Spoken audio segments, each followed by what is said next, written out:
Hello students, welcome to our channel master Subhash Puri math 100%। आज उपाद्य 14 देखिए उपाद्य 14 केमती सरल भाव में बुझे पारिबा देखि पारिबा। देख वृत्तर सामान्य कथा ना वृत्तर एक बहिस्थ बिंदु गोटे स्पर्शक और गोटे छेदक। प्रश्न है सामान्य कथा ना वृत्तर एक बहिस्थ बिंदु वृत्तर करवा बहिस्थ एक बिंदु पिटी स्पर्शक बहिष्ठक बिंदु पी पिटी स्पर्शक पी ए बी छेदक पी ए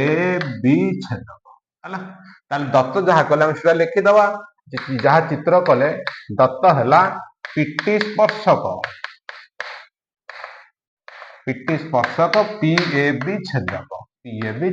यहाँ दत्त। सामान्य कौन है सामान्य P T square equal P A into P B. सामान्य है P T square equal P A into P into P बुझीगला। प्रश्न मन रहा उत्तर एक बहिस्थ बिंदु पिटी स्पर्शक पी ए बी छेदक हेले प्रमाण कर P T square equal P A into P है। दत्त लिखिदेले चित्र जहाँ कले दत्त लिखिदेले जो बाहर करने प्रामाण्य P T square equal P A into P अंकन अंकन को करवा देख टीबी टीए अंकन कर है अंकन अंकन है टीबी ओ टीए अंकन कर है। नेक्स्ट है प्रमाण देखा देख पी ए टी त्रिभुज ओ पी बी टी त्रिभुज मध्य कौन कौन संपर्क देखा मध्य देख पी ए टी त्रिभुज कोण सहित है कोण बुझेगा। देख आर तीन टा कोण यहाँ गोटे कोण यहाँ स्पर्शक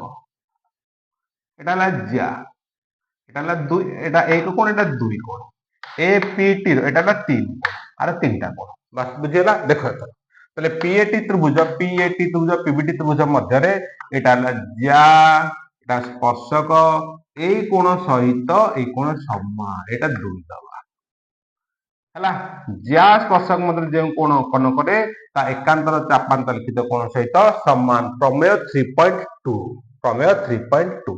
पी ए टी त्रिभुज लिखे ना लिखि दौर सहज हम दुई कोण को पीबीटी दुई कोण समान तुम ना लिख मु संख्या लिखिदे सुविधा है कहीं प्रमेय 3.2 है पीएटी त्रिभुज दुई कि पीबीटी त्रिभुज बुझीगला। नेक्स्ट प्रमेय 3.2 नेक्स्ट देख ये कोण पलैला तीन कोण को तीन कोण एपीटी त्रिभुज तीन कोण पीबीटी त्रिभुज तीन कोण समान साधारण कोण तीन की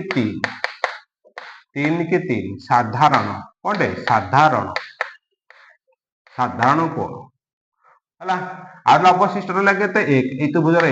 एक कोण को आसब बड़ त्रिभुजटा बड़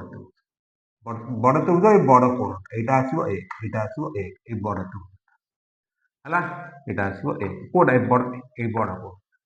एक को एक लिखा अवशिष्ट कौन लिख अवशिष्ट है अवशिष्ट बस ताले पी ए टी त्रिभुज तीन कोण सहित पीबीटी त्रिभुज तीन कोण समान हो गला त्रिभुजटा कौन आसो सदृश कौन लिखा सदृश देखा केमती नाटा दबा देख एक दुई तीन जदि दबा एक दुई तीन ना जदि दबा ए टी पी त्रिभुज सदृश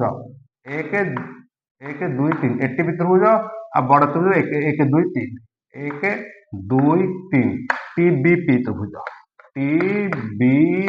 त्रिभुज सदृश को सादृश्य जो त्रिभुज सदृश है बुझेला क्लियर। एटीपी त्रिभुज बी बी एपीटी त्रिभुज टीबीपी त्रिभुज टीबीपी त्रिभुज दिटाक सदृश है को सादृश्य अनुसार सदृश हो सारा पर समान कोणर सम्मुखीन बाहुडाक समानुपाती बुझिपार ना बुझिपार है देखा प्रथम सान त्रिभुज एक कोण एटा एक सम्मुखीन बाहु किए पीटी लिखा पीटी पीटी है सान त्रिभुज एक कोण बाहु किए पीटी बड़ त्रिभुज एक कोण कोटा एटा एटा तार सम्मुखीन बाहु किए पीटी बाई पीबी इक्वाल समान कोणर सम्मुखीन बाहुड़िक समानुपाती बुझेगा नेक्स्ट एक पड़ेगा एक को एक देखिए दुई की दुई दुई की दुई सान त्रिभुज दुई कोण यहाँ सम्मुखीन किए पीए पीए बड़ त्रिभुजर दुई कोण यहाँ सम्मुखीन किए पीटी पीटी वज्रगणन कर दियो PT square equal PA into PB है वज्रगणन करदे PT square is equal to PA into PB है PT square PA into PB proved